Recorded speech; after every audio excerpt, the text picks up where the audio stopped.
कथामंजिरी 422. कॉलेजच्या पायऱ्या चढता चढताच त्या तिघांचीही नजर त्या ब्लॅकबोर्डवर पडली.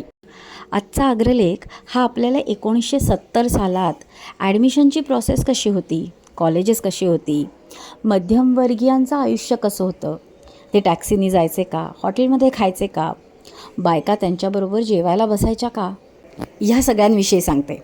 त्या काळात मध्यमवर्गीय टॅक्सीचा वापर खूपच कमी वेळा करत असत. सतीश आज पहिल्यांदाच हॉटेलमध्ये येत होता. त्या काळात वाटेल तेव्हा हॉटेलमध्ये जाऊन खाण्याची पद्धत कोणाला मान्य नव्हती व तशी गरजही वाटत नसे. आज तुम्ही दोघेही आमच्याबरोबर बसा. प्रत्येक वेळी जुन्या चालीरीती पाळल्याच पाहिजेत असे मला वाटत नाही. आपल्या भगवंताचा हात सोडू नकोस, मग असली मंडळी तुझ्या वाटेलाच जाणार नाहीत. खरं बघितलं तर आजही जरी परिस्थिती बदललेली असली तरी आपल्या सगळ्यांच्या मनातील भीती आणि प्रॉब्लेम्स हे तसेच आहेत. म्हणजे प्रत्येकच पेरेंटला वाटते की आपल्या मुलाला ॲडमिशन मिळेल तिथे त्याला क्राऊड चांगलं मिळेल का, म्हणजे पूर्वी संगत म्हणत असतील, आता आपण त्याला क्राऊड म्हणतो. पण काळजी तीच आणि त्या काळजीवरचं सोल्युशनही तेच, आणि ते म्हणजे स्वयं भगवानाचा हात कधीही न सोडणं.